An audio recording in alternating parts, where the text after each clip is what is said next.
Welcome to Jake's Happy Nostalgia Show, a podcast where nostalgia comes alive. Together, Jake and his friends interview talents varying from actors, directors, writers, producers, composers, puppeteers, and so much more. Who will they be chatting with today? Find out in this Jake's Happy Nostalgia Show episode.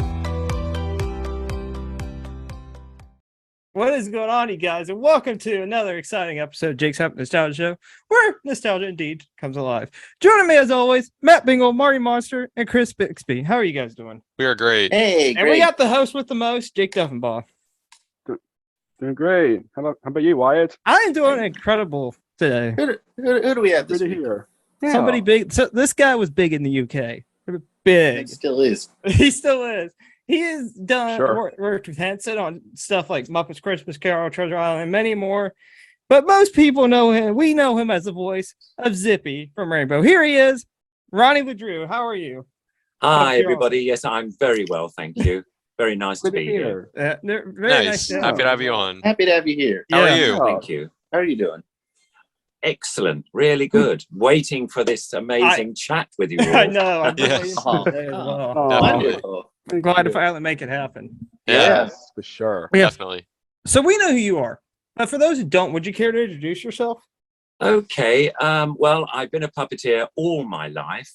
Basically, from coming out of the womb, there was a few years of, being with my parents. But about age, I suppose, 7 or 8, I started doing shows. When I call them shows, I mean, they weren't terribly professional, but we lived in a big block of flats in South London, and my sister and I put on shows together. It was with some glove puppets, with some Pelham puppets. Now, I don't know whether you know these Pelham puppets. They were made in England from about 1947, can you believe, till about 1980s, late 80s or maybe early 90s. Wow.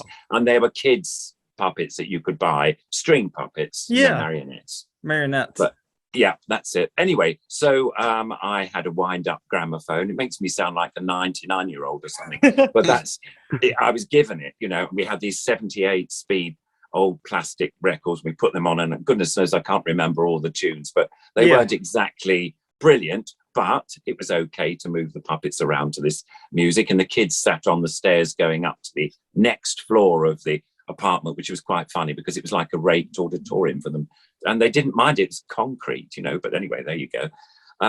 Then so I started like that, but my main adventure really was when I was 15, or just before 15.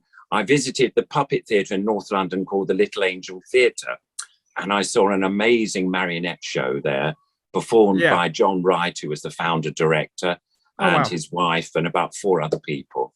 Yeah. And that really I thought, wow, this is something really special. It was the Little Mermaid, not the Disney version, but the traditional Hans Christian Andersen story, which was absolutely beautiful. In my book, I'm advertising my book already here. But, There you go. There you go, chaps. Get it on Amazon or eBay or something like that. Anyway, I've got some pictures. So this is the 15-year-old boy. If you can see me there. For everyone tuning in through YouTube, that he's showing us. Watch the video version. Yeah, right. Definitely watch the video version for this. He's showing us because you've got lots of pictures coming up here, and I can describe myself at 15, but I'd rather not. But this is me. Sorry, it's a bit blurry on the book, but that's the company. John Wright standing up. His wife, Lindy, Christopher Leith, a wonderful puppeteer who became artistic director after John died, myself, the little boy at the bottom, and then there's Joyce and Mary, who are members of the company at the time. I'm telling you, it's way back in 1963, 4, that sort of time, so rather a long time ago. That was the proscenium arch of the theatre when it was built. So we've got a sort of letterbox opening and some marionettes behind, and that was the company standing there. And then there's me up on what we call the bridge to operate the marionettes. Oh, nice. And it was just a single bridge then. And then that's the 3 of us, Lindy, John, and I. This was for a photo call for a local paper, and it was very funny. We always put a tie on to look a bit sort of distinguished. I never did when we were working, it was jeans and t-shirt or something. That's But awesome. that was the start of my career, really, was working at the Little Angel, being John Wright's second apprentice. So it was really exciting. I mean, I did everything, you know, made the coffee, swept the auditorium, tore the tickets, cleaned out the loos, you know, everything. And eventually I was up on the bridge learning how to manipulate these string puppets. But because it was a puppet theatre, we didn't just have marionettes. We had rod puppets, shadow puppets, glove puppets. I mean, we had the lot. And we combined the different type of puppet in shows we did, which was fantastic. So I had a fantastic education in a way of all sorts of puppetry. And of course, being a building, a theatre, lots of puppeteers ended up coming to the theatre, and I got to meet them. So I met lots of future employers, which is quite good too. So anyway, there you are. That's my early days. There you go. That's awesome. Nice. No, I guess it answers my question then. Pretty much. Yeah. So what got you into puppetry? Oh, I think I always loved, I'm just trying to think, I mean, on television in the UK, there was a program called Sunday Night at the London Palladium, which is a great big variety theatre. And I loved sort of variety turns, ventriloquism, you know, people would come up and do amazing work like that. Dancers, comedians, oh, you name it. It's a bit like I've forgotten what you call the equivalent in America, but anyway, don't worry. That's right. And I saw that and I really thought, I want to do that sort of stuff. I didn't necessarily think I was going to be a puppeteer, but I thought I could be maybe a dancer, a singer or something. I mean, it was hopeless at all those things, but I didn't know until I had a go. And I was at a local drama group at school. Wasn't terribly good. I was a bit weedy and they all thought, oh, we don't want this kid here, you know, sort of thing. So it was a bit disappointing. But I also, while I was still at school, I discovered a wonderful organisation called the British Puppet and Model Theatre Guild. And they happened to be about 3 stops away on the Underground from where I lived. And so I went along there to see them. This was in a sort of church hall. And this was a whole lot of group of puppeteers. And in fact, it's the oldest puppetry organisation in the world. It started in 1925 or something. It's coming up to its 100th birthday. You know. But anyway, there's a lot of people, sadly, not the ones that were first there. They've gone now. But I met, again, a lot of different puppeteers. And it was wonderful, really, because some were a little bit... I suppose a little kid, I always wanted to grab hold of their puppets and never work. You know, they say, oh, no, don't touch, you know, you're too young, you'll learn one day, or something like this, you know, it was, but not all of them. And there was a library to look at various books as well.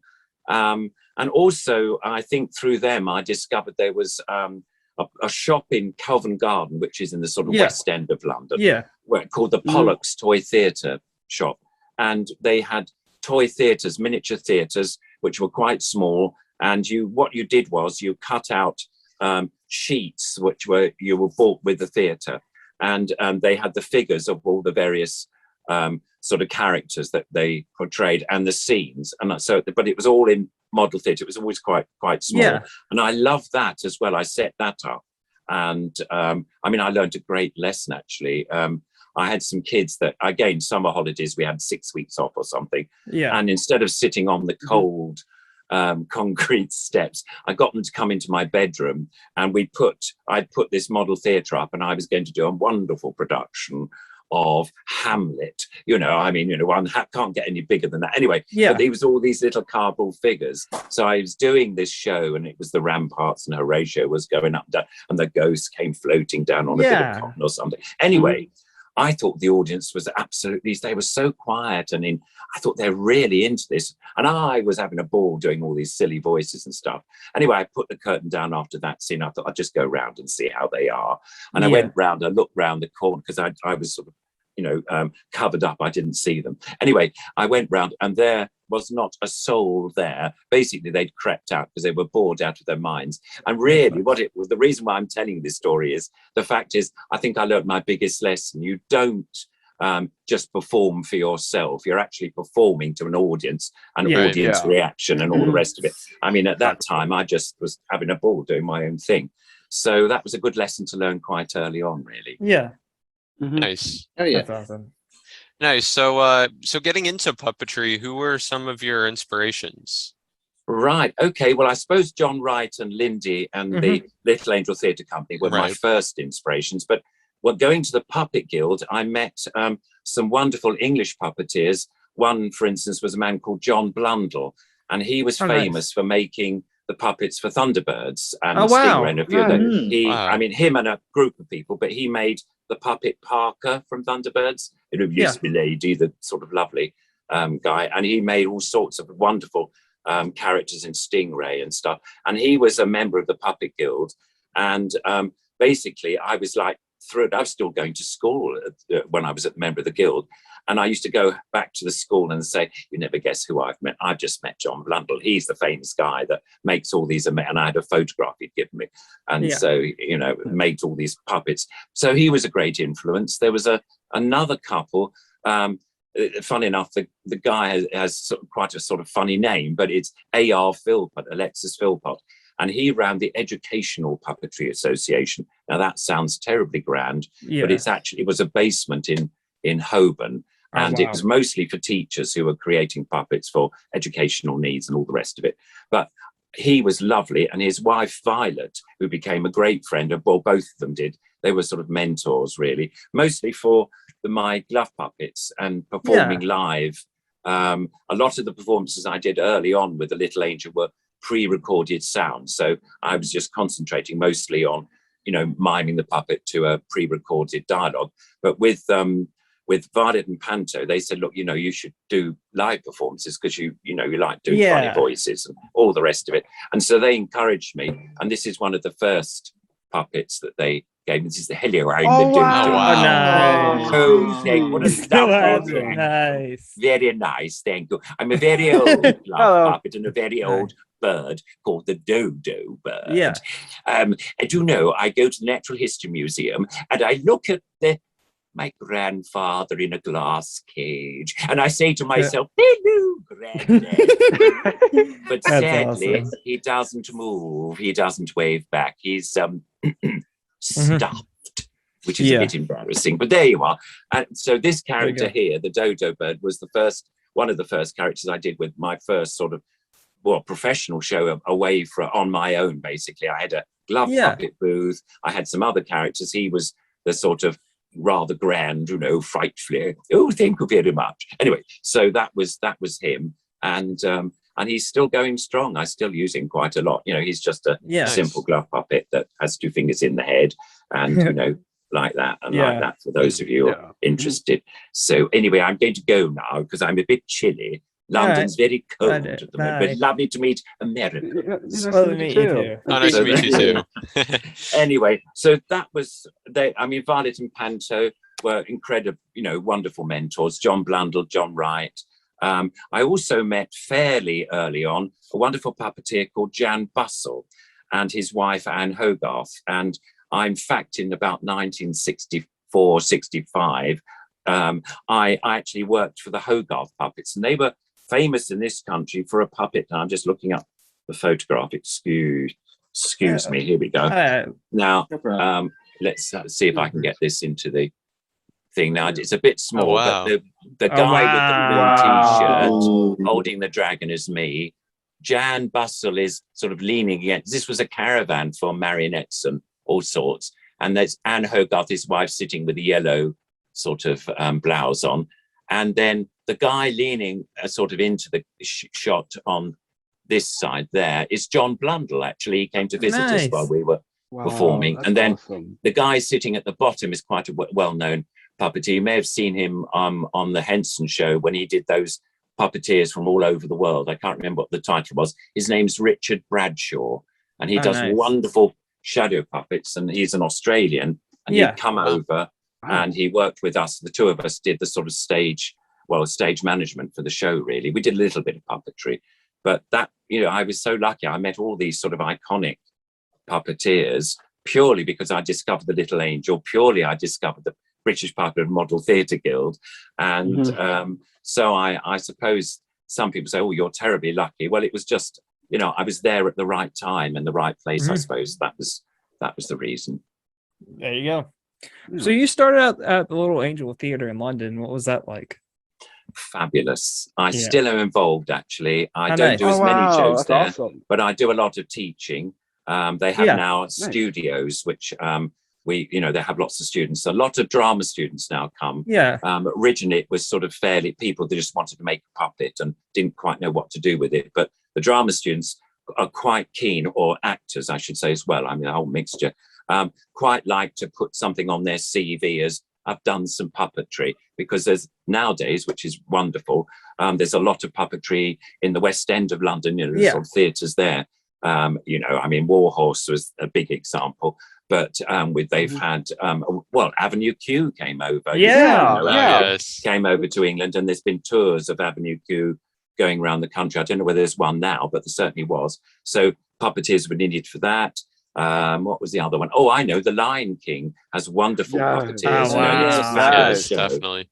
And that's been going, goodness knows how many years. And then some operas have used puppets, which is wonderful. I mean, what I call the legitimate theatre has decided that, you know, puppetry may be quite useful in, you know, involving of puppeteers and puppets in shows. And it certainly has been working, certainly over in this country, hopefully in America too. But anyway, I can't remember what the question was. All the time at the Little Angel. Sorry. It's fine. I you know, as I say, I did lots of marionette shows. We toured all over the country. In fact, went to a puppet festival in America, the Michigan Festival, and I think that was in the very early 80s.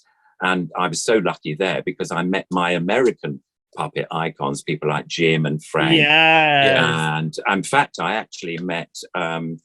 Oh dear, I'm going to forget his name now. It's just dreadful. The man who did the Sound of Music puppets, he was still alive on the film The Sound of Music. Wonderful old guy. He was really old, but he was still there. Kukla and what's there? Kukla and Ronald. There was a guy called. He was there. The guy that did that glove puppet show. And that was terribly iconic, you know, in certain places in America. So lots of people and loads of people doing workshops and things. I don't think I've seen so many people interested in puppets in one huge room. And we had bicycles to go from place to place, from show to show. It was quite fun. But awesome. That was lovely. But we went to Hong Kong. We've been to Israel, all over Europe. So yes, the Little Angel Theatre is rather special for me because I was able to not just perform in this country, but perform in all those different countries, which was really lovely. That's awesome. Also, speaking of Avenue Q, Max actually has something that involves of that. Now you're going to make him run. Now you're going to make him run and get it. Or you can just describe it. If you don't want to get it, you can just describe Matt, it. just describe. No, I do. Something's going to happen. We had Mike Pearson on who worked on Avenue Q's before as well. And we had Stephanie DeBruzzo on. Who's fantastic. Yes, one of the puppeteers. Yes. Those are fun. Great people. Here it is, Jake. You asked about something's happening. He's got it. What do you have here? Oh yeah. Look at that. This is a book released in 2006. Yep, 2006. We've shown this a couple of times before. Multiple times. Like twice, but it's a very fascinating book. It's got the whole script in here. It's got photos from the original production here in America. Yeah, absolutely wonderful. The Ricky Lyon show. I mean, that was when he did, the show off Broadway, didn't he, and everything. It was very interesting, actually, to see.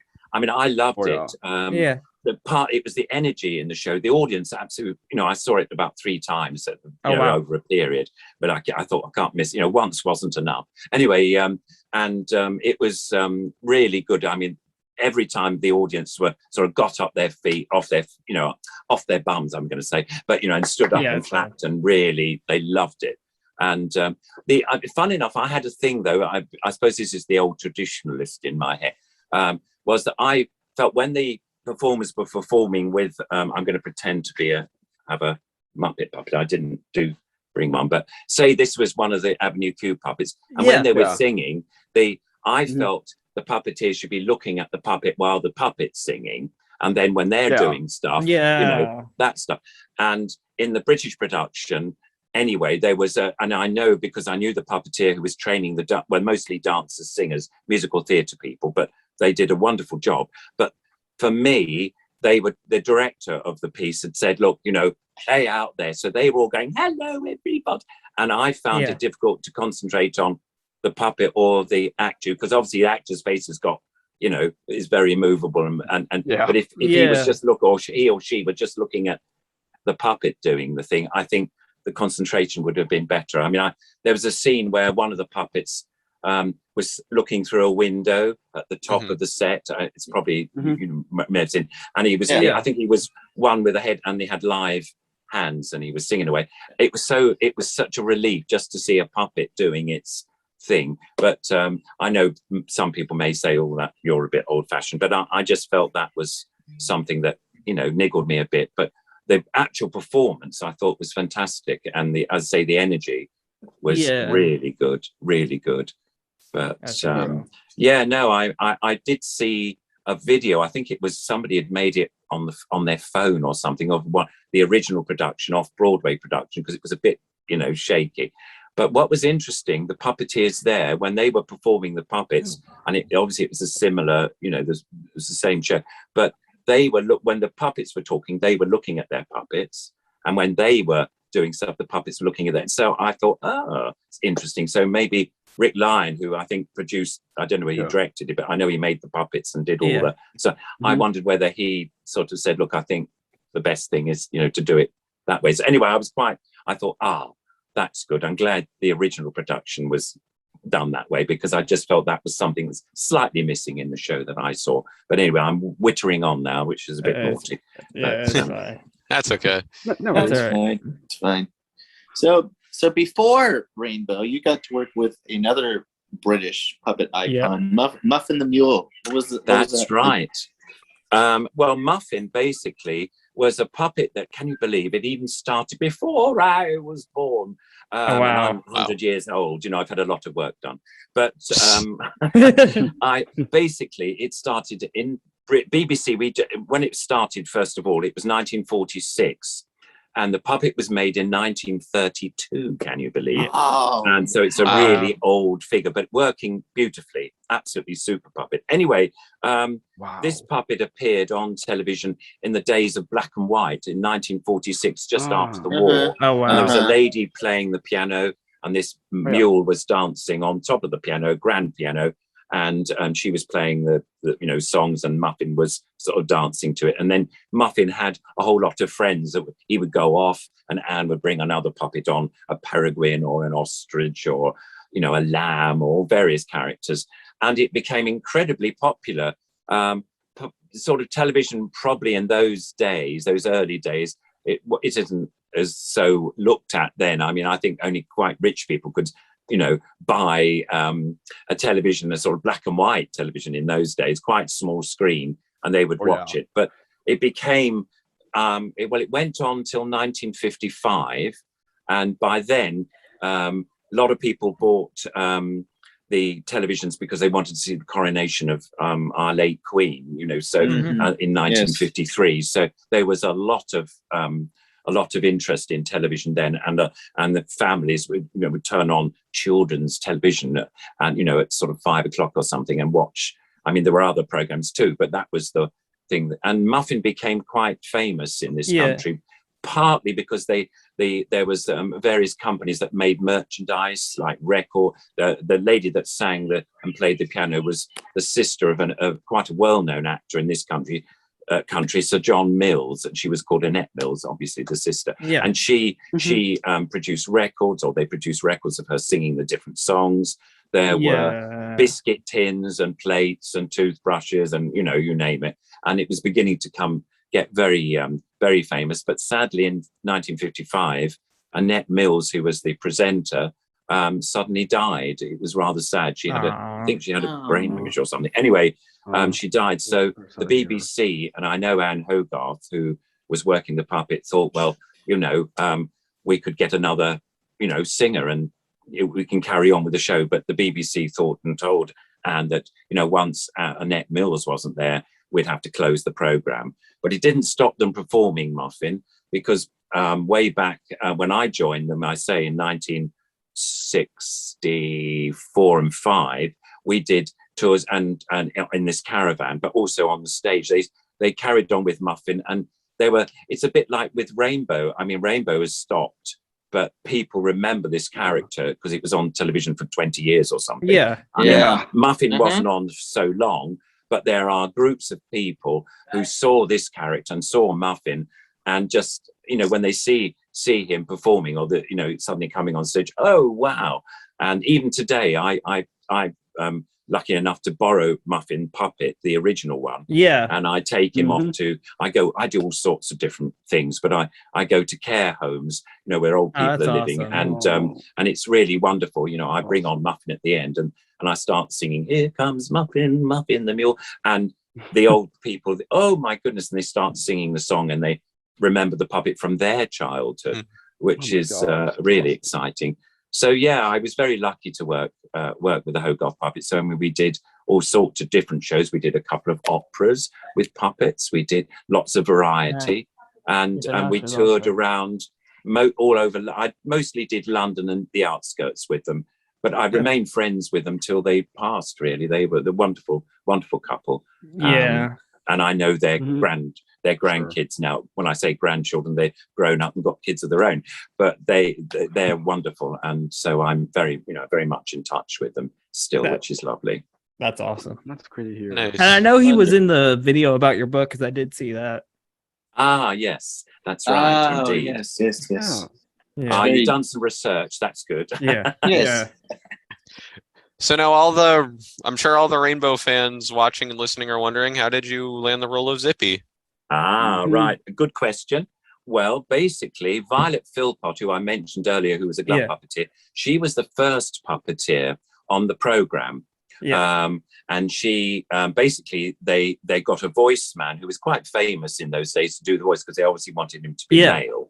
And so they got a man called Peter Hawkins, and there was some programs again on the English television called Bill and Ben. It's called Watch with Mother, again for kids, and Watch with Mother. And there was these characters they were marionettes again, Bill and Ben, and he voiced them. He also voiced another character called Captain Pugwash, and various other things. But you might know him, from years ago, but he was one of the original voices for the Daleks in Doctor Who, because I know Doctor Who is all over America. So Peter was around doing that, which was nice. But then he did the first series with Violet, and then sadly Violet, like all puppeteers, we have to be careful about sort of overstretching or doing things. Violet was a little bit older than me, and she did her back in. I think one of the discs went or something, so they had to look for another puppeteer.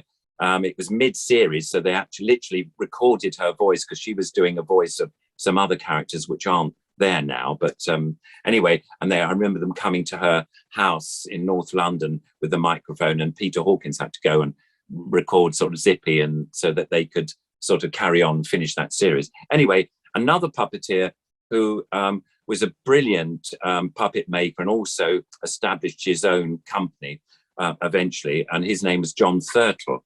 And we met him at the, funny enough, I met him with the Little Angel Theatre Company while we were touring in the 60s. So I knew of him, and he took over from Violet. He had met Violet and Panto, her husband, and all the rest of it. And a bit like me, started doing one-man shows. And he'd always been making puppets. Anyway, he took over for a while. And then in 1973, I've got the date, I'm just going to look down. The 16th of October, 1970. Oh, sorry, that was the start of the first program of Rainbow. 16th of October, 1972. I started in Series 3, 29th of October, 1973. But so anyway, he phoned me up basically and said, "Ronnie, look, I can't stay on doing this program, because I've got a television contract now for another show that he was about to make, and he was a maker and performer, and he did the whole lot. Him and his partner, they worked really well together. Anyway, so he asked me if I would have a meeting with the producer And I said, oh, I'd love to. So anyway, I went off to Teddington, which is sort of in Middlesex, a little bit out of London. Anyway, got there, had a meeting with the producer, met the cast, who one of the other puppeteers who was doing the puppet George, he was a pink hippo. Sadly, I haven't got him here. I've only got Zippy here.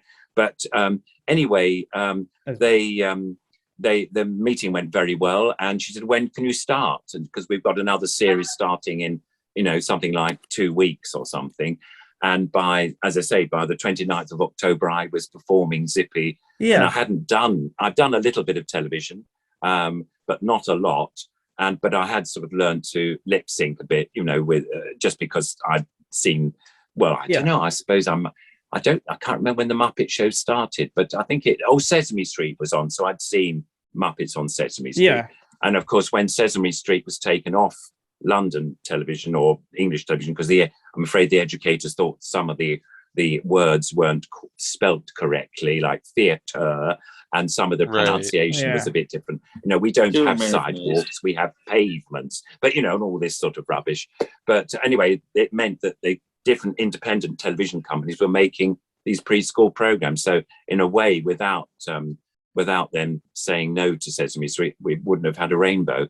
But anyway, that's how I started. So I literally I had a contract for 6 weeks. Obviously I'd met the cast, they were lovely. Yeah. And we didn't have what we call a retainer, for every show we did. For every series we did. Basically at the end of a series, they'd say, would you like to come back? We'd like to have you back for the next series. And it went on, as I say, for 20 years. Yeah. Terribly lucky. So that was the story of me starting with Rainbow. But that's awesome. I did have breaks in between. So. Yeah. That's awesome. I know Zippy and George both appeared on the Winkest Link Puppet special. That's right. Indeed, we did. That was much later on. I've just done a thing for a British television show called The Big Breakfast. Yes, I've seen that. I saw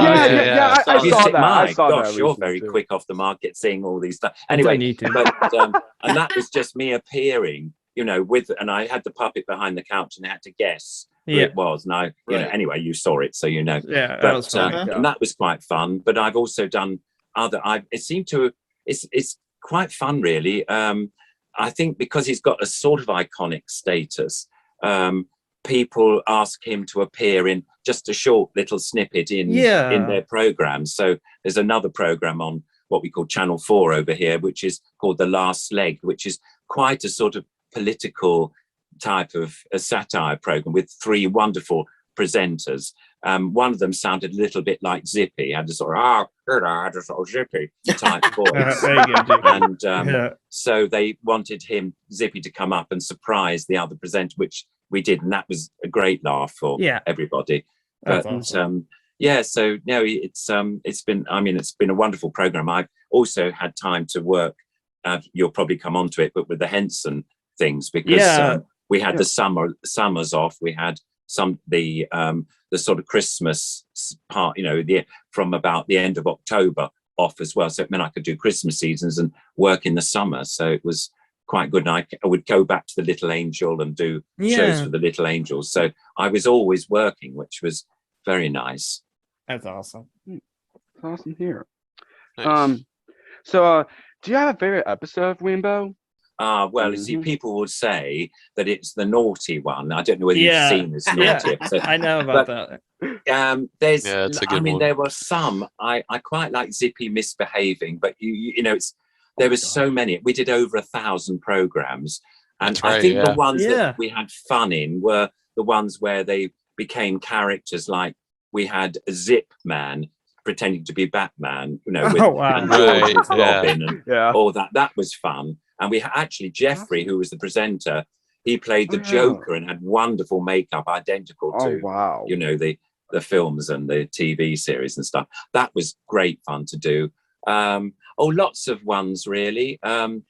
We had a funny one, sort of, let's see. Oh, gosh, help. You put me on a spot, really. But if I saw one, I would say, I love doing that one. But misbehaving any time when Zippy was naughty was always great fun, and when he got zipped up, those were always fun because he's such a show off as a character. So it was. I think that's one of the reasons why people love this character is that he's well, a show off. He knows everything. He does, he wouldn't admit to being wrong, and we've all got a little bit of that in ourselves. I'll show you this. This is little Zippy. Wow. Look at that. Hello, everybody. It's Zippy here. Oh, hello, America. There you go. Hello, Zippy. I have got legs. So people say, no, where's your legs? And sometimes I say, I choose not to show them. But this time, ladies and gentlemen, girls and boys, people of America, fine. Oh, no. Wow. So anyway, this one was made for, we did a program of sort of fairy tales, really, but Rumpelstiltskin. And I thought it would be quite fun to have a little Zippy made. And because he was sort of running, and basically he's on a rod, as you can see. And so it's just a simple rod, and it's quite sweet. And he's got this lovely sort of wiggle action. And then there's a piece of nylon that's threaded to his mouth there. So I could speak, you see. He doesn't speak very well, but I speak. Anyway, that's so, anyway, and then there's springs on his arms. Yeah. And this was made by John Thurtle, who was this brilliant puppet maker. Sadly, not with us anymore. But anyway, he's got. I had very thin nylon on those to give them a bit of action. But when I take him around, the nylon control gets tangled up, so I cut the nylon off and just use him when I demonstrate like that. But it's quite nice because it shows his sort of rather fat tummy and his legs, which I quite like. But I think I really can't give you a one episode. Getting back to your question, it's just there were several that I really liked. I mean, the 1000th program we did with an audience, that was fantastic. We moved from our little Studio 3 into Studio 2, where we could have a whole load of kids, as having a party for the 1000th program. Yeah, so that was quite fun. Are we really asking this question? I guess it's in the list. Oh boy. Okay. So why do you say that? This was 50 years ago, man. Deal with it. Okay. What was it like working with the cast and crew? The cast and crew. Now, are we talking about Rainbow or Rainbow? Yes. Rainbow, yeah. Rainbow. Yes. Rainbow. Ah, right. Okay.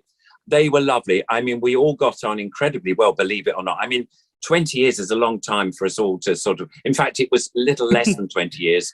We finished in 1992 with the Rainbow crew, because basically, when I say crew, I mean the program, because the Thames Television lost its franchise. That's right. So they weren't allowed to carry on. But the head of children's brought the brand, as they call it, Rainbow, and he put on his own programs. But to answer your question, they were lovely. I mean, Roy Skelton provided the voices for Zippy and George, and he was wonderful. I'll just show you. Rest in peace. I can show you some of the crew, not all of them, because I don't have pictures of all of them. But this is Roy Skelton. Bless him. Yeah, there he is. He's not with us anymore. But he was wonderful, Zippy and George. And that's a lovely puppeteer called Valerie Heaven, and sadly she's not with us either, which is all a bit sad.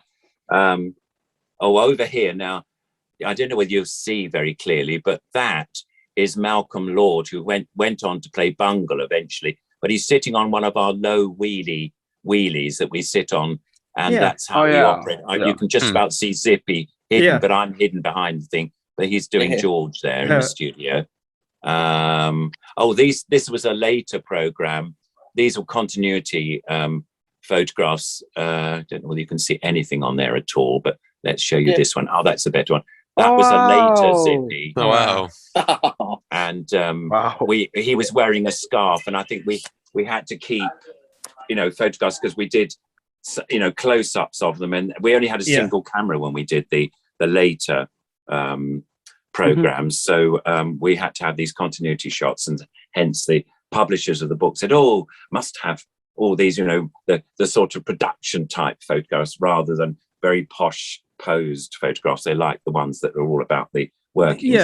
But we got on really well. Roy and I, it's very funny. We always said about Zippy, because people used to write in when it really got very, very popular. And so we sometimes would get letters from the production office, and they'd say, "Oh, can you answer this one?" And loads of them were, "What is Zippy?" And between us, we got this. We thought we've got it. We can't. He's not a frog. He's not a sort of orange thing. And we said, "He's a unique," and that's what we called. So we said right back and say, "I am a unique," and all this sort of stuff. I mean, goodness knows what the people thought about that, but there you go. That was, and it's the same thing. Why do you only have one arm sometimes, when you're working? Well, Puppeteer's got one arm in the head and the other arm in the hand. So basically that's it. But if we needed two arms, we did use them sometimes.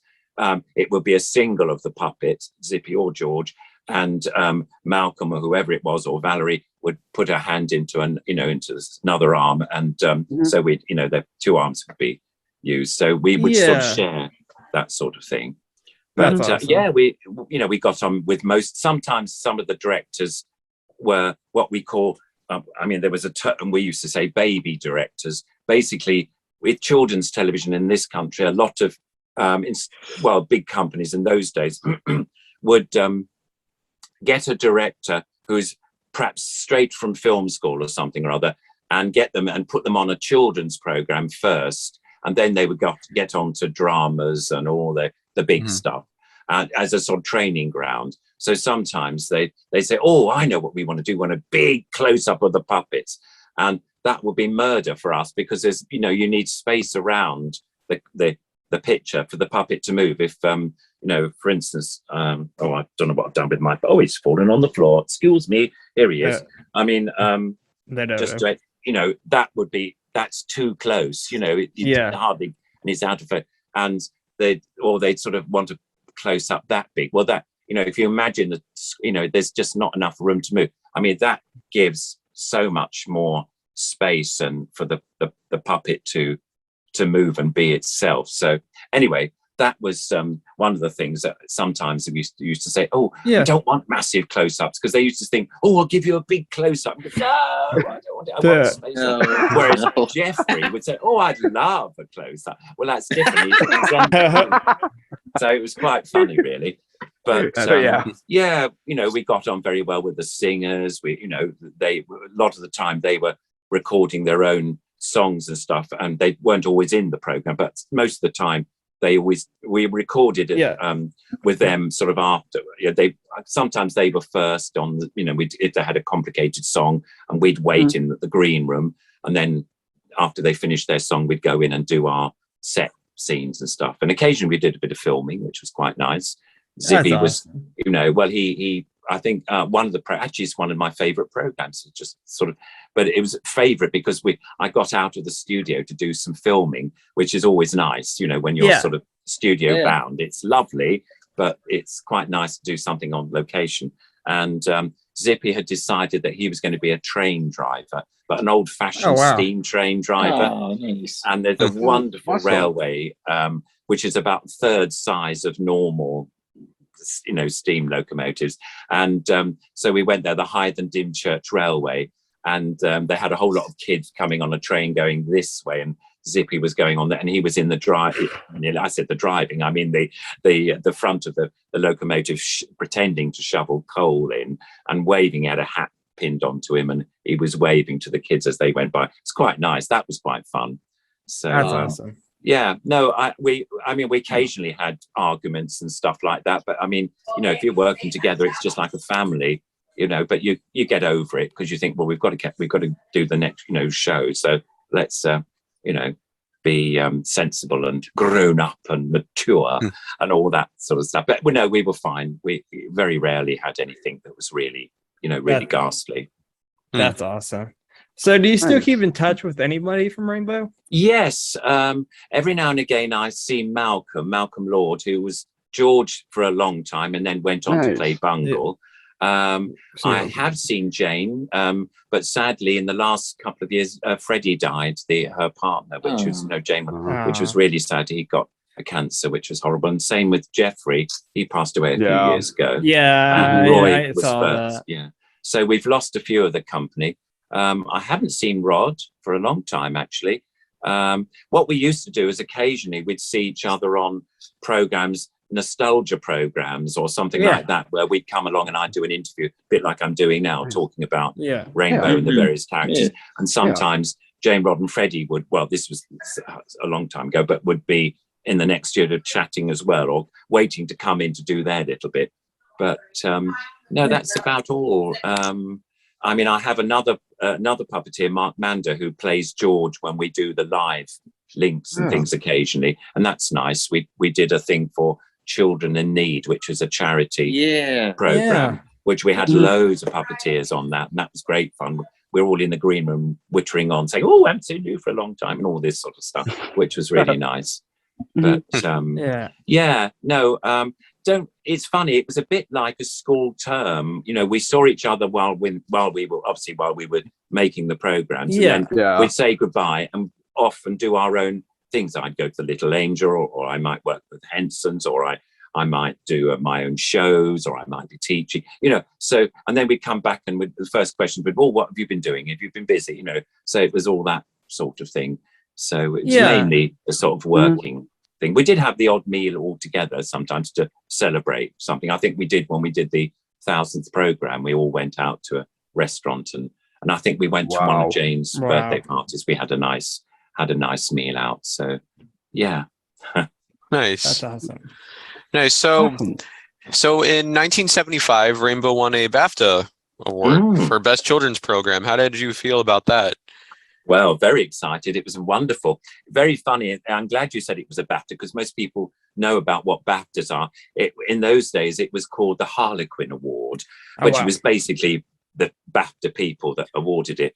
And what was wonderful was that there's a television children's show that had won it several years running, called Blue Peter on BBC. And it's like a magazine program where they make models and they get guests in. It's, you know, sort of children. Anyway, it's a brilliant program. Anyway, suddenly, you know, I don't know, the BAFTA people or people who voted for us. So, and I think it was Princess Anne, or, you know, Kate went along to the BAFTA sort of theatre or wherever it is, and awarded our producer. Sadly, we weren't we weren't allowed to go to that bit, but we did see pictures of Princess Anne giving this little award, and then that was put up in the foyer of the television studio, so everybody could see this lovely sort of Harlequin award. We did get a nice letter from Head of Children saying, "Well done, you know, wonderful that you all won this amazing award." I mean, it's great because it meant that it made the show, well, you know, we went on from many more years after that, because, you know, winning a BAFTA, you know, BAFTA award-winning program is always quite good for your, you know, your future or the future of the program. Yeah. That's awesome. Definitely. Sure. So in the early 2000s, Rainbow was revived in a sense with the Rainbow Disco Roadshow. What was that like? Yes. Well, you have done your research. That's brilliant. Well, basically, what happened was, when we were first doing Rainbow, there was hardly any merchandise made for Rainbow. You know, I don't know why. And we always, as artists, kept saying, "Why don't you make records or make, you know, cups and all sorts of stuff?" And they said, you know, I don't think they wanted to spend their millions, you see, sadly. Sorry, I shouldn't say that. It's probably not for. But anyway, what happened was that eventually they did bring out, I think it was Christmas cards and birthday cards of pictures of the puppets and Bingel, and they suddenly sold really well. And then they thought, "Oh, let's try mugs." And then eventually they did bring out some puppets years before, but they were pretty awful, actually. They weren't terribly good. But then a company, I can't remember what they were called, but made some very nice puppet sort of dolls. All this stuff, a lot of this stuff is on sale in eBay, by the way, still. So you can see what I mean when I'm talking about it. But they were nice sort of dolls. Actually, I think I've got something. Sorry, if I can leave the thing for a second. Sure. Yeah. Okay. No worries. Well, this is this is a key ring. Whoops. I happen to have hanging in my room. Oh, Oh my gosh. So they were quite That sorry, is it's now amazing. wide open, but whoopsie, sorry, I'll keep it still. There you go. But they were quite nicely made, you know, they looks a bit like, and that was the sort of, I don't know what this bit was. But anyway, that's it. Oh So my these were gosh. made. There was some dolls. There was even a great big Zippy doll thing and a big, bungle and stuff. If people wanted a great big thing. And then and George, of course, they made George's and everything, and that sort of took off. And one of the people at Fremantle Media who owned, so I'm just putting this back, who owned the sort of was part of the sort of music group, said, do you know, I think we could get some good work going here if we go to student union gigs, because the students had grown up watching Rain, because it was sort of practically 15 years old, so the kids originally would have seen it, would have been on to university now, so why not go to some of these student unions? So they arranged it. We made this Zippy and George disco type show, which was basically, there was the two record decks. I mean, they didn't really work, but they were there as a visual aid. And then Zippy had, I think we had cans on. I think George did occasionally when he felt like it. And we pretended to put 70s and 80s records on. And we had a booth made for the puppets. We were behind a sort of gauze thing, so we vaguely see the puppets in front of us. We sat on our suitcase, actually, where the puppets lived in. It was just the right height. And we had mics on, and I'd go, oh, hello, Oxford. And all the kids, the students would go, whoa, and they'd go mad. It was amazing. I mean, we didn't play... We played sort of fairly late at night, because the student unions, they used to think it was quite a good idea to get the students sort of, let's say, not drunk, but fairly lubricated with beer or whatever they were drinking. So by the time the show came on, they were really loving it. And we did 45 minutes of rubbish, really, playing these discs, and we were singing along. I mean, George, I know one of the numbers, you probably know, that It's Raining Men, Hallelujah. There's that wonderful song. And of course, George loved that. Oh, it's raining men, hallelujah. And I had a huge water pistol, and I squirted all the students with, Zippy, squirted all the water, and that's funny. We had some fun. They loved all that. Wow. And there's some stories in the book where people would queue up for autographs, which I won't go into that. They'll have to read. You have to read the book to see that. But we did it for about 3 years. We went all over the country. We even went to sort of Oxford and Cambridge, the posh universities, and they were just as naughty as the normal students. I thought, well, everybody, so it was quite fun. They let the hair down, and we did it for about 3 years, I think, something like that. Not every night, but maybe 2 or 3 nights a week. We had a car to pick us up. We had the puppets, and the booth was in the back. It was sort of quite a large vehicle, I think a Range Rover or something, I don't know. And we'd set up about 8 o'clock at night. Hopefully we'd have a bit of food before. I mean, sometimes the universities would still have their canteens open, so we could eat something. And then we wouldn't appear till about midnight. And then we'd be home. It was a weird clock for us, because sometimes we didn't get home till about 4 in the morning, and it was like, and then go to bed, to sleep. And then if you're doing one the next day, you tried to sleep during the day. It was, one had to get used to that. But no, it was a great time. I mean, Mark Mander and myself did it. Malcolm Lord played Bungle. Sometimes Jeffrey came with us. It really depended on whether they wanted the big show or just the puppets and Bungle. So, but it was a laugh. We had a great time doing that. That's great to hear. Awesome. How do you feel knowing that Zippy is still very well known after all these years? I feel quite touched, really. I mean, touched in a nice way. I mean, I just think it's really nice that a character, lasts for so long. And I think the whole point of why he lasts is the fact that he's a show off. He's knows it all. He never admits that he's wrong. Yeah. And, in all of us, we've got that somewhere hidden inside us. And a lot of it, we don't like to, we get told off by our parents or by people, would say, no, you can't, don't be so rude, and all this sort of stuff. So we hide it. But this character gets away with it. But of course, he gets away with it so far. And then, of course, he has the zip across his mouth and he gets zipped up, which is a brilliant idea. I can tell you a story about that, how the zip or how Zippy was thought about. One of the reasons, and I think I put it in my book, but in 1971, Pamela Lonsdale, the producer, turned up at the Little Angel Theatre, and she was with a researcher, and she was talking about a possibility of putting on a preschool program. I don't know whether she named it then, but anyway, it was Rainbow. And would John Wright be interested in making the puppets? Well, John, those days, was a bit like a one-man band. He was the artistic director of the theatre. He was programming shows, tours, and all sorts of things, and really didn't have time to do an outside job for that. So he was chatting to Pamela, and then this researcher came round, and on the workbench a little bit further up in the workshop, there was two puppeteers making me a set of puppets for a Saturday morning show for very young kids. And it was called the Hubble Bubbles. That was the title that I'd made. And basically they were rather strange looking characters. But one of them, who was a brown sort of, well, he looked like a brown potato with black eyes. But the interesting thing was he had a zip across his mouth. Yeah. And he was zipped up if he was too naughty. Well, we hadn't actually produced a show. I'd written the script, and puppets were still being made.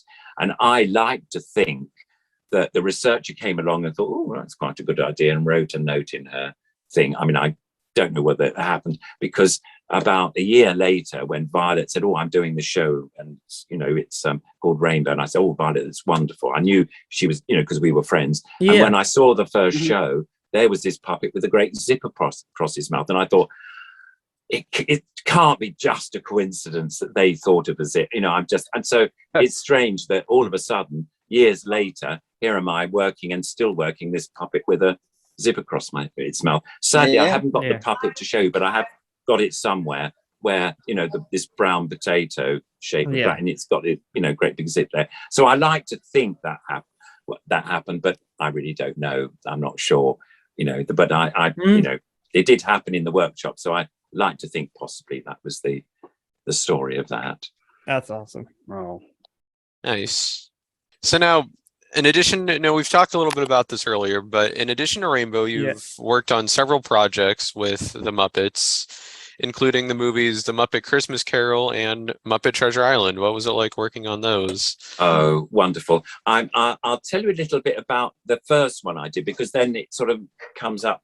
Was Labyrinth, which was the David Bowie movie. Yes. And what happened was, we finished our Rainbow series in the sort of, I think it was early summer or something, and so I had a lot of free time. And then there was this advert or something. I really can't remember how I heard, but Jim was looking for additional puppeteers. He was originally going to have about 20 for the scene with David Bowie singing about the babe and throwing the baby up in the air. And it ended up that he needed another 20 because it wasn't enough puppets to fill the screen, as it were.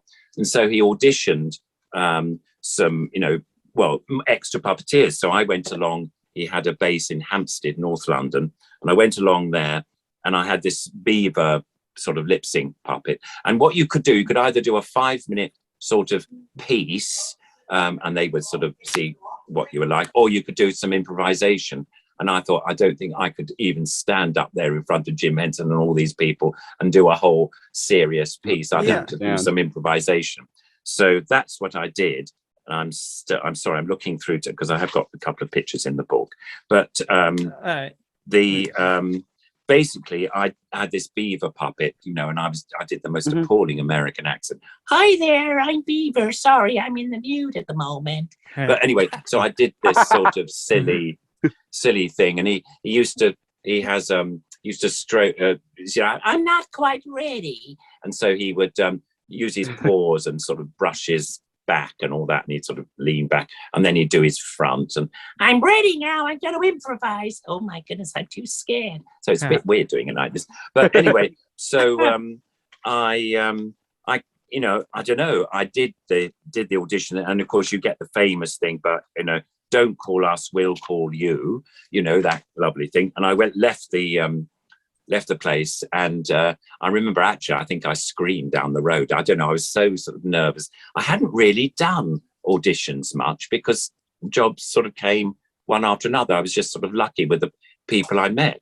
Anyway, it was, I waited, and then sure enough, a few days later, there was a phone call from the Henson Company saying, we'd like to use you as an additional puppeteer. So it was like, oh my goodness. And I had done a bit of filming before. I mean, obviously I'd done stuff on television, but this was Elstree Studios, massive sets. And if you can remember the Goblin Village, it was huge and it was wonderful. There were so many puppeteers.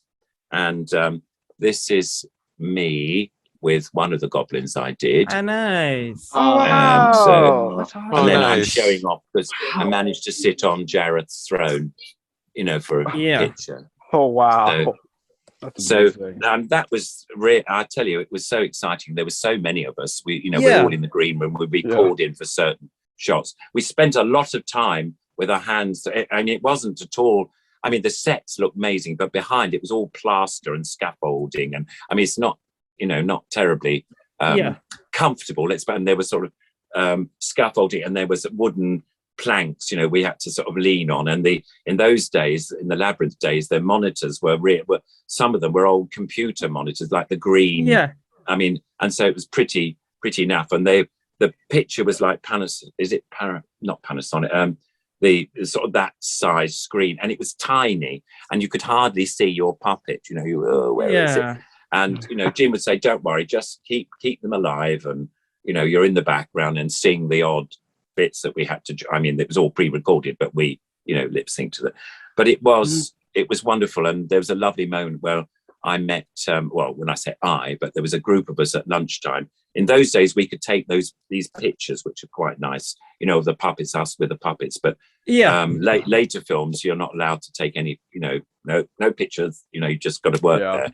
But anyway, in those days we could, and we were taking pictures of each other or whatever, holding puppets. And who should walk in? David Bowie, on his own, just had a cigarette or something. Oh my God! And we all went, and he came over and said, "Hi guys, you okay?" or something like that. And we went, and I could hardly speak.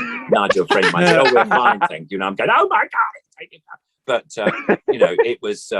it was lovely. It was really nice. He was great. And, it's really nice. I know he's passed now, but it was really nice. The documentaries that one heard of, there wasn't a bad word for him, I don't think, on the ones we saw over here about, him talking. I mean, he was just a really nice, down-to-earth person, didn't have a big ego or anything like that. It's wonderful. So, but that was the start. And then what happened after that, I always sort of forget what film came next, but I've got a feeling it was Little Shop of Horrors with Frank you did Oz. do that. Oh, and sorry, I will get onto the Muppet ones. I know you did ask me, that was an amazing film to work on. Again, I was the sort of, what do you call it, the there was the flower, the Audrey big plant, I should say, and then there were the leaves, and I was the vine, or some of the vines underneath there, the long sort of creepy things, and they were worked on great big sort of pillars like this. We were underneath in the studio, which was at Pinewood. There was we were in a studio where there was usually used for model shots of sort of, it was like a big swimming pool, but without the water. We were underneath there. The set was built on top of it. So Mushnik, in his flower shop, if you remember, was walking around, and this great big plant was sort of set in the middle, and Brian Henson was actually behind it with a sort of lycra sort of thing covered in leaves, so you wouldn't see him. And he was doing the main mouth, but then there was radio animatronic stuff making the lips a bit more movable and stuff as well. So it was extraordinary. But I had a lovely bit in that. There's these are only short bits, but I was very lucky to get little sort of momentary bits. But there was a bit where Mushnik is being Seymour is pointing a gun at Mushnik, saying, the plant is behind you, sort of thing, and he's moving back to this huge plant. The plant is opening its mouth, and you know what's going to happen. He basically Mushnik turns around and sees the plant open and goes, "Oh my God," or something, and then they cut to Seymour, and Mushnik falls into the plant, and there's a shot of him sort of with his head in. There's not much movement. Back again to Seymour, and then the actor gets out, and we've got the legs, and I was working Mushnik's legs. They're all sort of on great big rods, but right behind the set, and I was doing this and the legs were kicking up. So you see for about 3 seconds where the legs are moving into and the plants, sucking in the legs. So that was a great moment. And then I had another bit where the plant, this is towards the end of the film, was phoning up Audrey across the way. She had a flat across the way. And there was a bit where there was the vine, one of the vines was putting in I think a dime or something into the phone. And then I was doing the vine that was dialing the number. You had different puppeteers doing each little bit. And I loved doing that. That's quite fun. It's only a tiny bit, it's about 3 seconds. Yeah. But it was, such a joy to do.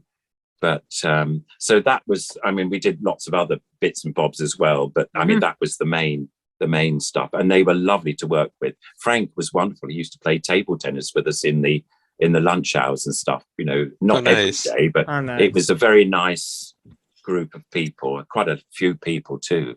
But I don't know, probably about 40 people event, when we're doing the plant, when we're doing the big songs and the big numbers with everything waving and going. It's extraordinary. But that followed, I think the next one was, one of my favorite films of Muppets was the Muppet Christmas Carol. Yeah. Which was with I Michael Caine. And I didn't have to audition very much once, you got known as somebody that was good at additional stuff. Or if I did it, I didn't feel quite so nervous like I did when I did the Labyrinth audition. But that was really lovely too. It was sadly Jim had passed, so it was I've forgotten your name. What's his name? It was the son's. What's his name? It's terrible. It's gone out. I have a senior moment. Who directed Muppet Christmas Carol? It was Brian Henson. Brian Henson, yeah. Thank you very much. Yeah. I had a senior moment, everybody. I do get That's them. right.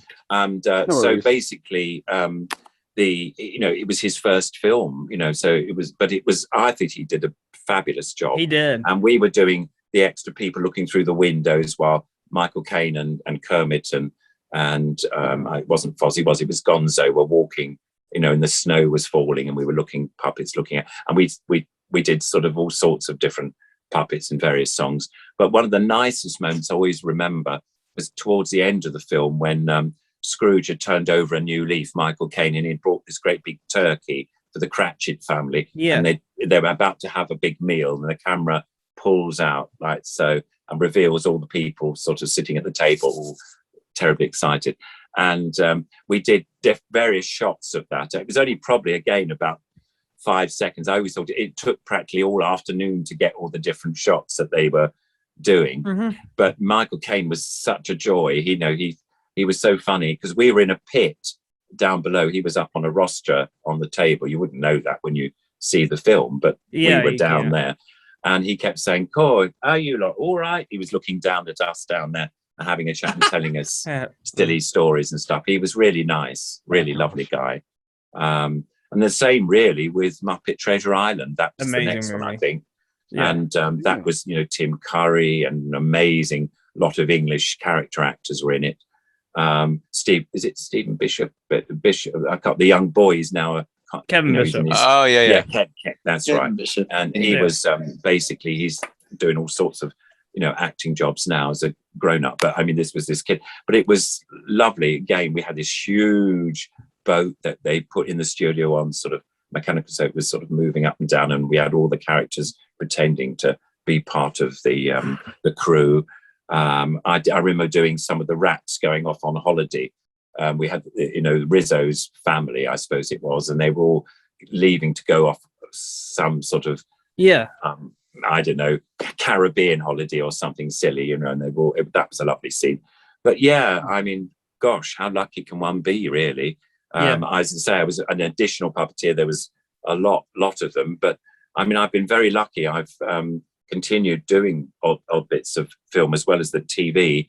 I suppose, the latest sort of Muppet film that I worked on was Age of Resistance, Dark Crystal Age of Resistance for Netflix. That was quite an interesting experience. And I what was really lovely was the director was the French guy, Louis, and he was amazing. He did Steadicam a lot of the time, practically as well as directing the show. And then that's quite heavy doing stuff. There's sometimes 3 camera shots, but beautiful production, lots of amazing things going on. And there was a bit where they asked if I would do a marionette poddling, dancing in the front. They had one in the original film. I mean, it was just a pan across and you saw this little poddling dancing and it panned across. This was in the original film. And I think very clever of Jim and maybe Frank. I mean, to have that, the legs dancing, seeing the legs of one of them dancing, and then the rest of them, of course, are like Muppet things in the pit. But what was lovely was if you'd seen one of them with legs on, you just imagine all the others got legs. You know, it was that without saying anything, that was the thing. So we had a similar thing in Age of Resistance. There was this big party going on in the sort of cave, and I was outside up above working this marionette. And actually Louis was filming my puppet, which was quite sweet. So, and that was lovely to do. And we all got on terribly well again. And Louis was lovely. He's really a nice guy. And we went to the wrap party and that was wonderful. My son went along because obviously the wonderful Froud family were working on, you know, obviously back again. They'd written it on it, the original film, designing and making all those wonderful characters, you know, sketches and stuff. Anyway, my son is the same age as Toby Froud, who was at the wrap party. So, and he wanted to meet Toby. So I said, this is Toby, they're the same age. And they went, and they were chatting online, which was great fun. So that was really nice. But I loved doing that. The latest film I can tell you about, I can actually tell you about now because these days you sign NDAs and you're not allowed to talk about anything you're doing. But about, I suspect it must be nearly 18 months ago. I can't remember. It was during COVID. I got an email from a production manager from Disney, and I thought, "Oh, this is quite interesting." What's this? Nice. Anyway, so what happened was he said, "You know, you worked a little bit on Beauty and the Beast. You see the live action film." And I said, "Oh yes, I did. Yeah. I mean, I did a bit of the candlestick, you know." With a marionette, and they just used that as a really for the actors to look at, you know. It wasn't in the film, you know, you didn't see it. Anyway, this one was a little bit different. This was Pinocchio with Tom I knew Hanks. Yes, it's just come out literally yesterday. I think it was, you know, on Disney Channel. It was out yesterday. Yeah, that's it. And so I had to go and get Disney to have a look at, you know, the channel to look at it because I didn't have it at home. But anyway, I watched it last night, and it's actually not too bad. It's got some rather not boring. It's got some not very good reviews, and some people didn't like it very much. But I think you know, the cartoon is so iconic. But I think Bob Zemeckis was the director, and he was lovely, and he's worked on so many wonderful films with Tom Hanks, and also, you know, Who Framed Roger Rabbit, if you've seen that film. I mean, amazing movie. Amazing stuff in. Anyway, there's a little bit, I mean, I film more, and always lots of stuff goes to cutting, but I was doing, with Tom, I was Tom's double, working the marionette. So when you see the marionette and just his legs, and they're only quick shots in the workshop at the beginning, I'm the one who was operating that. So, but what was lovely, it was a lovely job because I also had to train there's a lovely girl who played a part of the ballerina in the film. They thought there wasn't enough women in you know, characters in the original Pinocchio, so they've got this ballerina character, which is lovely, and she's lovely. And anyway, I was training her to work a puppet a bit, which was, so I spent a lot of time going up to the studios and back, and they sent me a car to pick me up. It was all, I felt very honoured and all the rest of it. And also, so I was crew when I was working on doing training and stringing the puppet and checking up all the stuff. You know, I'm showing off now, of course.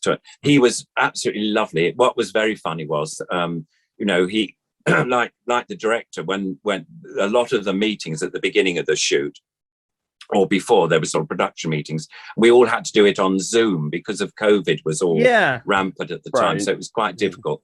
And so it was about 50 people. I've never had a Zoom meeting. So, you know, I was flicking the screen to see all the different people when they were talking, because I couldn't fit them all onto my laptop. Anyway, there was that. And then basically there was, you know, I arrived at the studios, which are a wonderful, wonderful, amazing place, right in the middle of nowhere. But anyway, we got there, and they said, Bob will be coming now. You know, he's got 2 weeks of isolation in the hotel because he's come from America and you're not allowed, all the COVID stuff.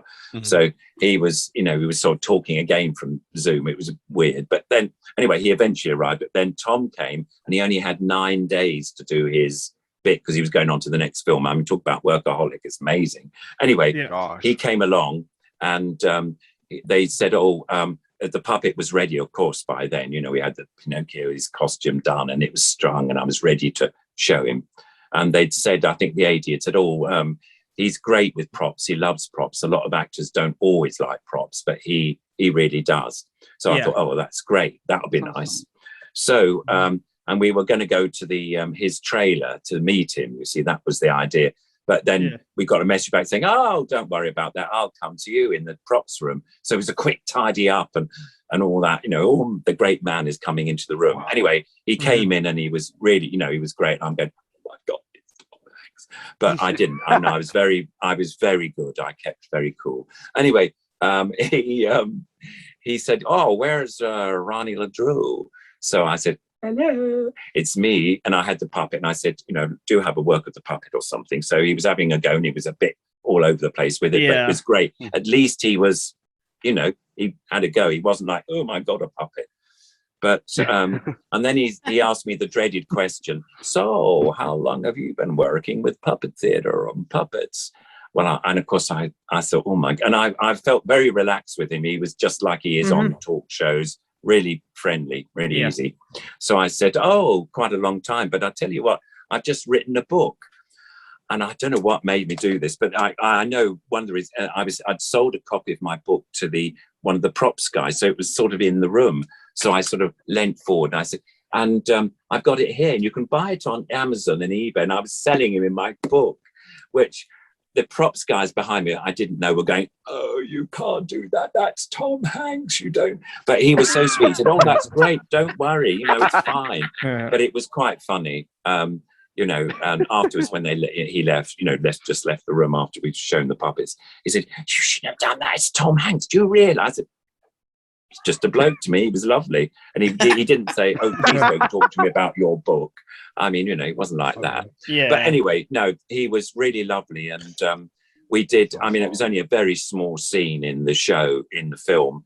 But I did do, they were, I can't tell you, it's one of the nicest films I've worked on. Bob Zemeckis, would say, when you're the big director and you're only doing a tiny little bit, you're not the major star, I think. You're not expected to have a hello or a goodbye even from the main director. They're too busy. They're off doing their thing. And he would walk into the studio and say, hi, Ronnie, how are you? All right. And I think, oh, my goodness, how lovely. So I felt quite nice that the director sort of recognized me nearly every day. And the other thing was that he said that if Tom was having any problems with the puppet, I can run into the set and just say, Tom, if you do it like this or do like that. So, that was fantastic, and sort of like normally you're at the back and you do your little bit and you don't say anything. But and also with COVID, there wasn't that many people allowed to be on set because of keeping apart, and we all had masks and some people had goggles on and I had gloves on, so not all sorts, and we had lots of lateral flow tests every day and a a temperature check before we even arrived from the car park, that sort of thing. So it was very, they were very good about that. And the lunches and stuff, we all had to be sort of, 6 foot apart from everybody. And we had screens up in the table. So we'll be eating lunch, one person sitting one side and one eating. And with this, so we didn't breathe horrible COVID over people. But it all worked well. And, hopefully one day I hope it comes out on Blu-ray or something, because I quite like to have it, because I have got a very nice credit in this film, which is very nice. I love, they put lead puppeteer, on the credit, and I went, how marvelous, So that was very nice. Anyway, that was just a joy to work on, and it's not in the book. It's so new that it only came out yesterday, so I can talk about it. I know. But funny thing is, Jakey, before we were doing this interview, said that he was going to watch it, and now he's going to watch it. Knowing we know you now.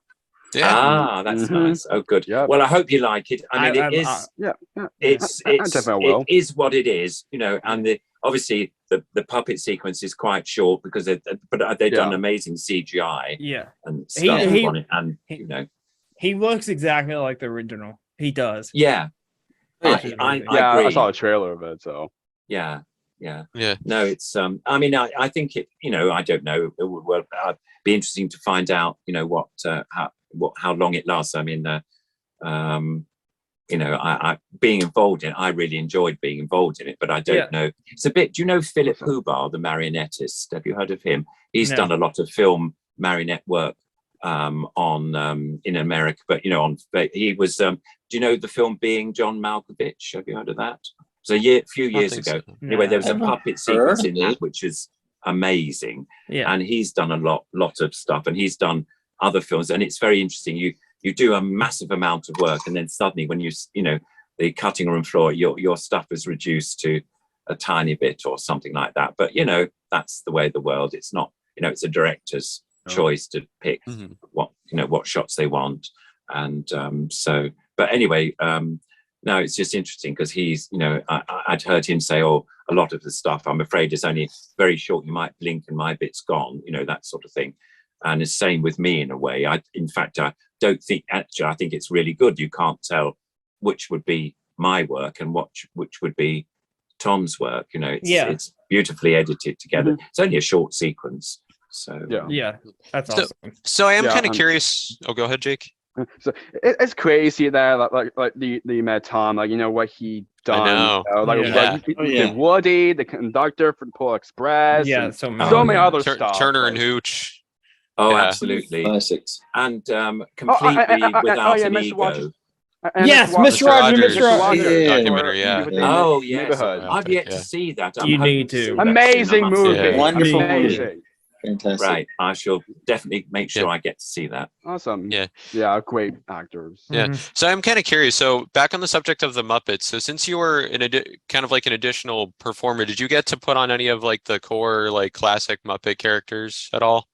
Well, I didn't usually work them, but we did do rods and things. I've done a sort of, I think it was a Kermit rod or something like, a left hand or something. So this was in the days when Steve Whitmire was working. Right. So I do a little bit of that. And I've done Rizzo's arms and stuff, funny enough, quite a lot with Steve. And Kevin Clash, Kevin Clash? Yes. Very talented. He was always good. We do a little bit.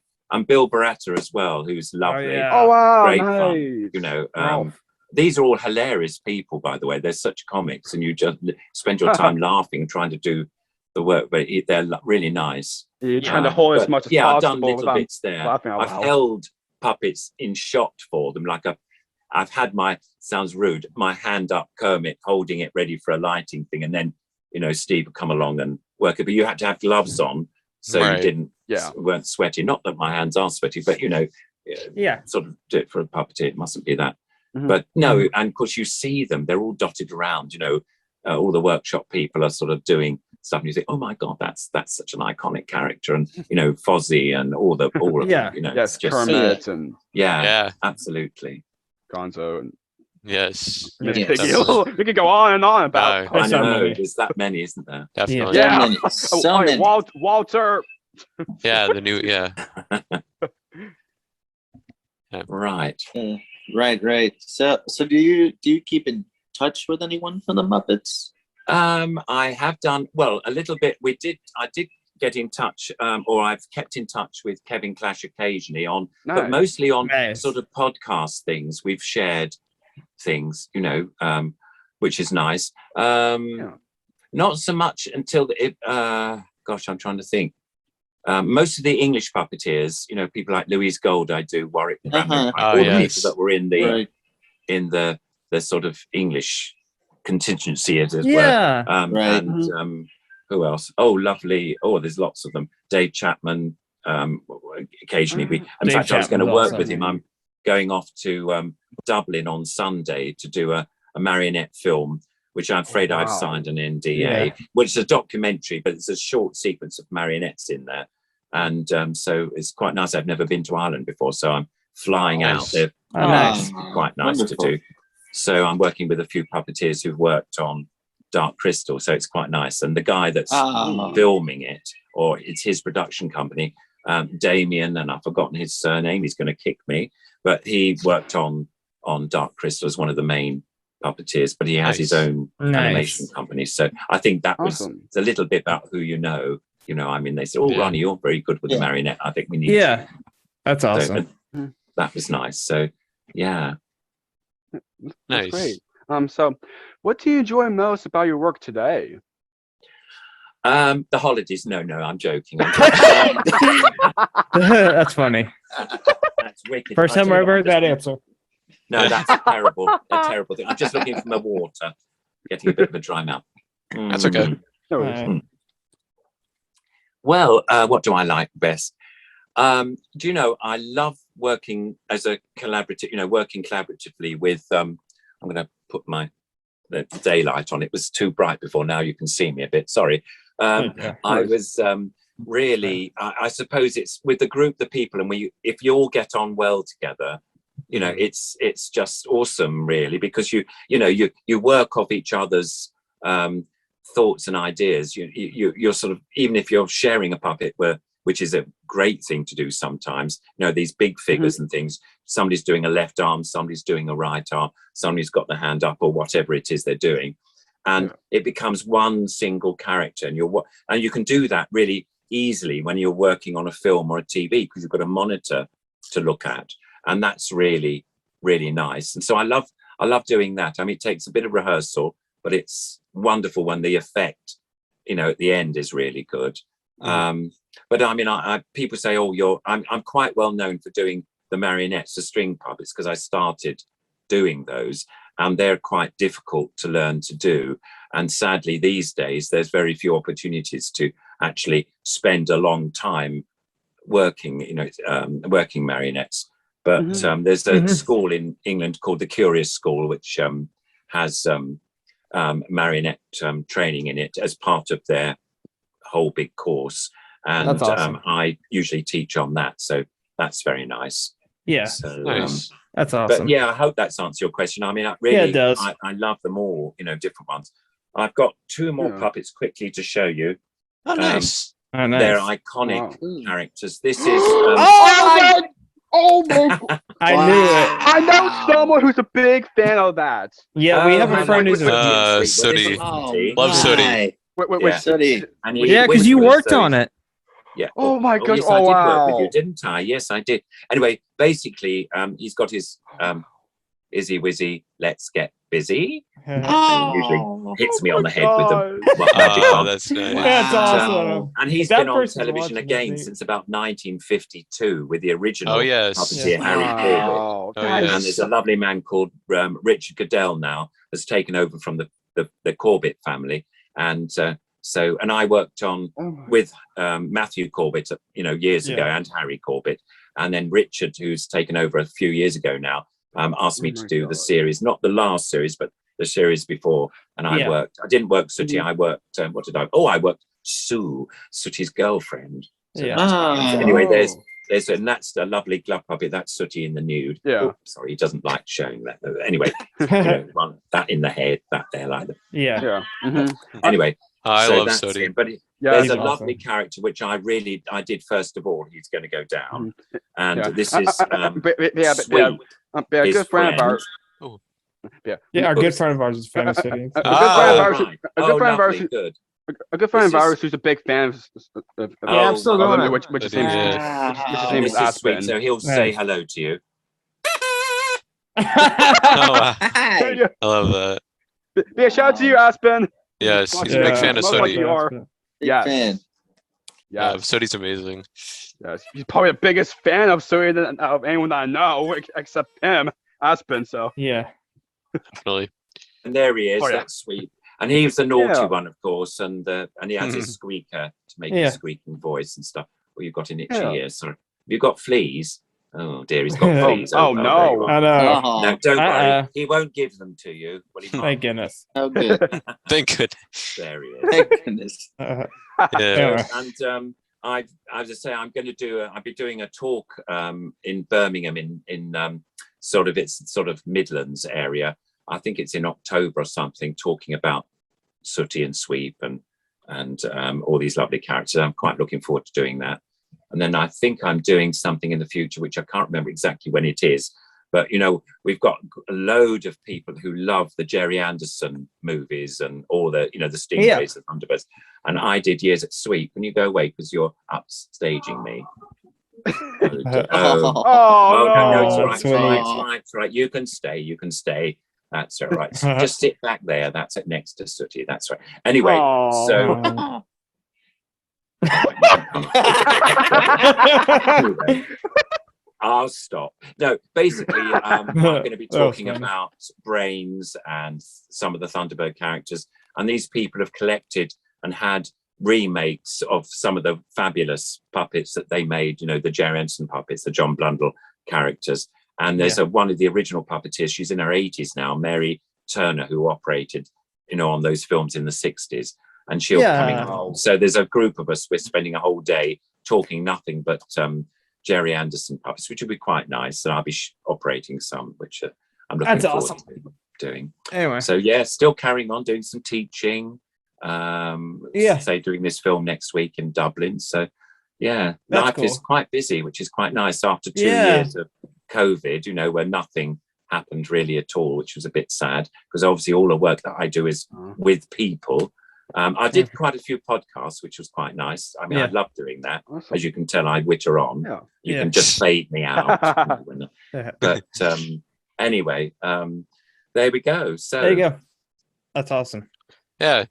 So now I know you also became president of the British Puppet Guild. Can you talk a bit about how you became president of that? Yeah. I mean, that was really wonderful because, again, I think I told you at the beginning of my career or before I even started professionally, I'd found out about this puppet guild, and way back in 2016, I think it was.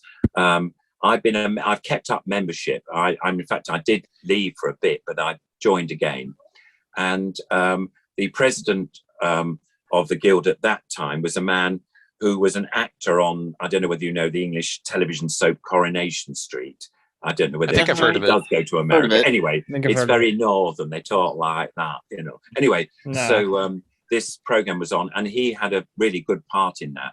But he left that. But his main thing was model theatre, doing the Pollock's toy theatres, these lovely little figures I talked about when I was doing, work a long time ago. But sadly, he got ill and he died.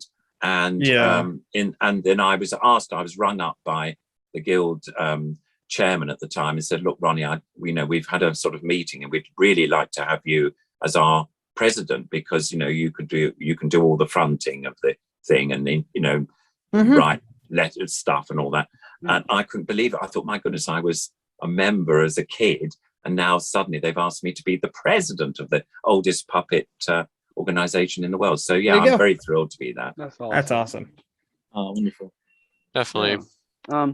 So a few years ago, you released a book called Zippy and Me, which of course you showed. Which of course you showed earlier. Indeed, it's about to come up again. Sorry, it's back to front, but please do buy it if anybody's interested. Definitely. I've had some very good comments about it. I love it because I don't know, in the cover, because in that so zippy, it covers my mouth. It's all about Zippy, not me. So and we love that picture. I got another puppeteer just to, do the hand and the head, and I was sort of, and I'm glad that they used that photograph because they had one of me smiling sweetly or something, but it wouldn't have been the same. This is much, it would have been much the same. better. Excuse me, I'm hiding it. But it's 10 English pounds or something like that I don't know what it would be in dollars in America, but I have had some really nice reviews. People have enjoyed reading it, so I'm really pleased. Yeah, that's awesome. Yeah, and I know Drakey has another question, by the way. Ah, right. Oh yeah. I'm not sure, but how did that book like come from that you just want to? Sorry. Oh well, basically, it was very funny. It wasn't something that I'd thought of doing personally. I was doing a show at the Little Angel, and I'd finished, and this couple came up, And they said, "Oh, Ronnie, can we take you out for coffee?" And I said, "Oh, yes, of course you can. But why?" And they said, "Well, we want to talk to you about a possibility of a book." So I said, "Oh, right, wow. okay." Anyway, went along, and they said, "Look, we'd really like you to do your biography." And they thought of a title, Zippy and Me, which meant basically that the Zippy name would sell the book, because I think just a biography with my name on, wouldn't really sell it. But because this is a sort of, television, a bit like, it's not quite as big as Kermit, but it's that sort of thing it would sell. Yeah. And so I basically spoke to them.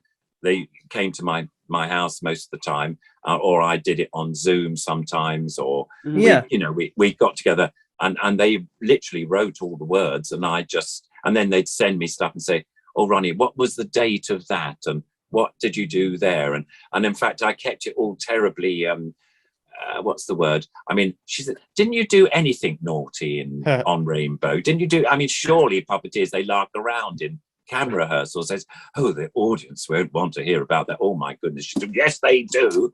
So I put that stuff in. That's awesome. And then, my father left home for a while, and turned out that I had a half sister, which I didn't know about until I was sort of a teenager. So, there was stuff about my family background too, and things like that. So, cool. And then the early bit, of me as a school boy, sort of in the flats. There are pictures there. So I was pleased that we were able to, have it more or less as, a sort of history from the beginning to, well, when the book was published in 2019. So obviously I've done other things since then, and I'm still active and working, but it's nice. It's lovely to do. And as I say, I've had really nice comments. So I'm really happy that it's still in print. So that's nice. Yeah, that's good to hear. Nice. So I know you already show one of them, but do you have any Rainbow memorabilia from over the years that you want to show, or you can tell us what you still have? Well, sadly I can't. It's downstairs in my living room. It's quite funny. I have you can tell us what you have. Just tell us what you have. All right, I'll tell you. I hope I can describe it well enough. I used to have people coming, if they came for coffee or something, and they turn up and they say, "Oh, we've got to see all your Rainbow stuff." And I have the puppet around sometimes, and I have various things. But I thought, I know what I've got to do. I've got to put a whole lot of stuff in a case, and I've got that. So it's a glass case on one side of the living room, and I've got posters of all those Rainbow disco shows, and they're all at the back, all sort of stuff. Oh, wow. That's awesome. I managed to buy a lot of the the merchandise, the mugs and stuff. In fact, I use a Zippy mug, and so there was lots of these things, but bigger. There was puppets as well that they made, a little bit better towards the end. Not brilliant, but they weren't bad. And then all these like Bungle teddy bears and George sort of, and the Zippy things. This is the tiniest one. They're about this, but they're quite nicely made, not too bad. There's jigsaws, there was bags, there was purses. Also, so I've got these stuck in this thing, and I call it my rainbow shrine. And I for fun, I put candles, like little night lights, and I say, "One moment," and I light this thing. I know, but I mean, it's all a joke, It's silliness. But that's I do have that, and I think people, quite enjoy seeing those, and I like to show off, the puppets if people come up. Usually, if they come unexpectedly, it's a bit tricky because I haven't got stuff out, because obviously I keep stuff locked away, or not locked away, but put away out of the way. But no, it's very nice. Nice. Yeah. So as a puppeteer, what challenges would you say you faced in your career? Wow. Work challenges. I mean, I always used to think, oh, please, the telephone ring. I mean, this is all before internet, Right. And I finished like 8 months at Little Angel Theatre, and they said, "Oh, I'm sorry, we can't afford to keep you on for a bit." And I think, what am I going to do? And I did once. I mean, I'm very lucky. I've only worked in an office, I think it was for about 3 months in 1965, I think it was. It's so long ago. And it was in what was it? A debt society or something. I folded envelopes or something, or letters to fit in these window envelopes, which was pretty ghastly. I hated doing that. Sorry, it's getting darker and darker in England, so I'm opening the curtains. I'm right near a window. So anyway, but the challenge is sometimes I've done some commercials over the years as well. Yeah. And sometimes the commercial directors can be a bit tedious. You know, when I say tedious, they expect the puppets can do more than what they actually can do. You know, you can do lots with a puppet, but they're not human beings. You know, they're stuck on a hand or on a rod or something, and that can be difficult. And they said, "Oh, I thought you could do this," and you think, well, you know, look, have a go. And I tend to say, well, have a go yourself. And they don't want to, but you know, so that can be difficult sometimes. Occasionally you work with somebody who's not pulling their weight, in a collaborative way, and that isn't very nice. But luckily we're quite a nice bunch, us puppeteers, really. There's not very much sort of bitchiness or anything like that too much. Again, you know, one will have the odd argument in, you know, once go off and stamp one's foot or something, and then come back and say, "I'm terribly sorry. I didn't sleep well last night," or something silly, you know. But no, you know, it's all it's great, really.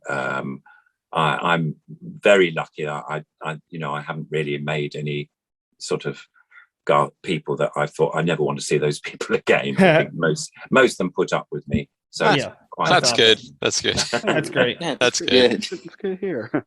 Jakey, you technically don't need to ask the next question because it's kind of been answered in ways. Right. Okay. So Matt, go ahead. Okay. Oh. Point.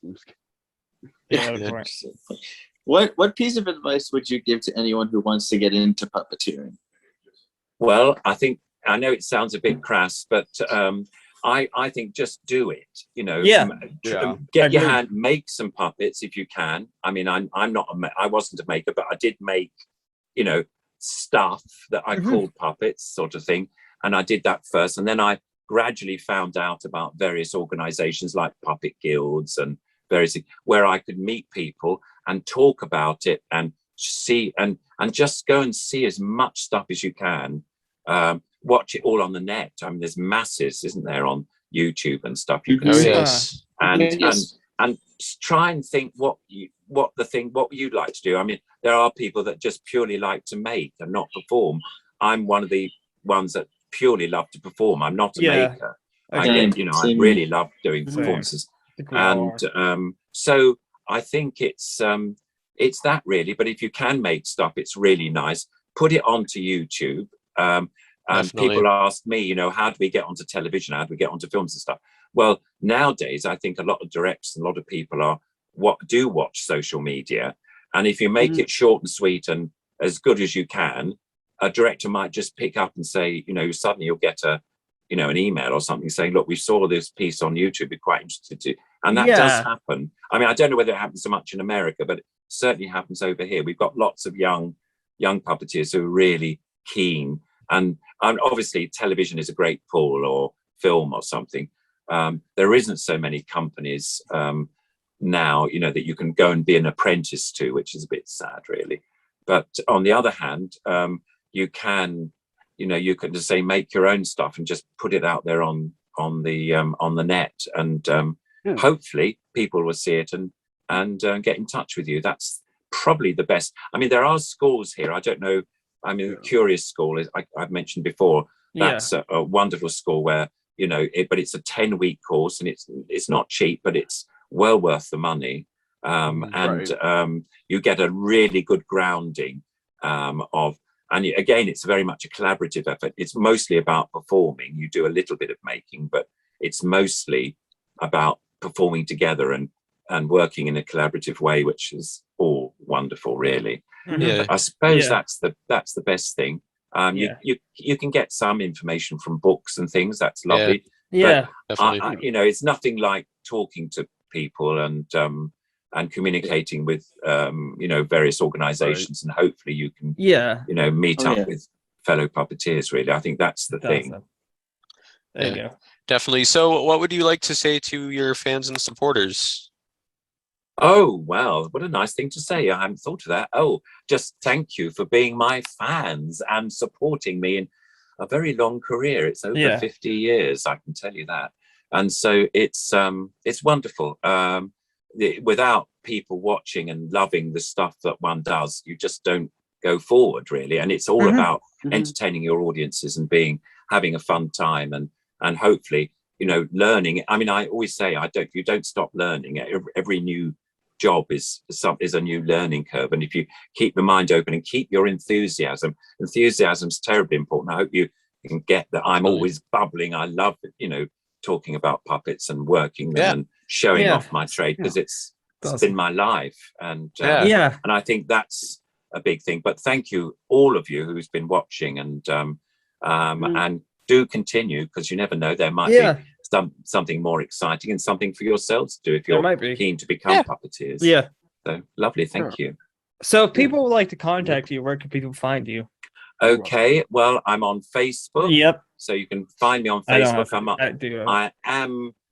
on Instagram. Yeah. I think I'm on Twitter. Yep.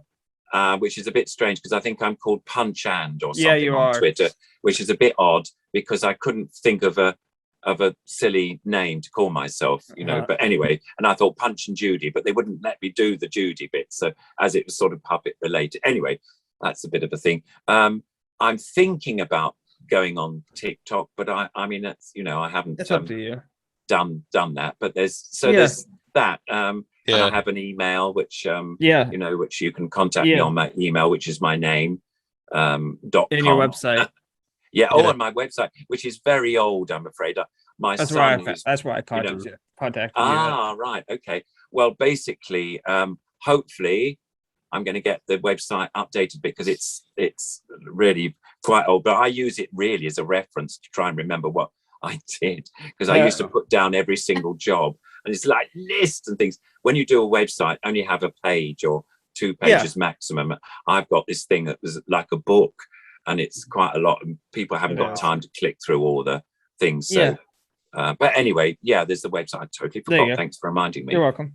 And your website and social media and everything's in the description down below. So people check it out and follow you. So Matt or Marty, so this is the last question. How about one of you end this off? And then maybe, because you haven't done it in a while, you guys could take us out at the end.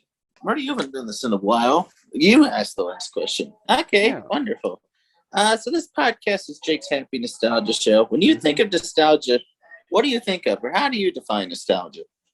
I think you probably got how I define nostalgia by talking about all my wonderful jobs that I've been doing, and hopefully giving people some sort of I don't know, some sort of I've lost words here now, but it giving them a really good idea of what puppeteers do, and I love talking about all my old work, because it was such a fun time.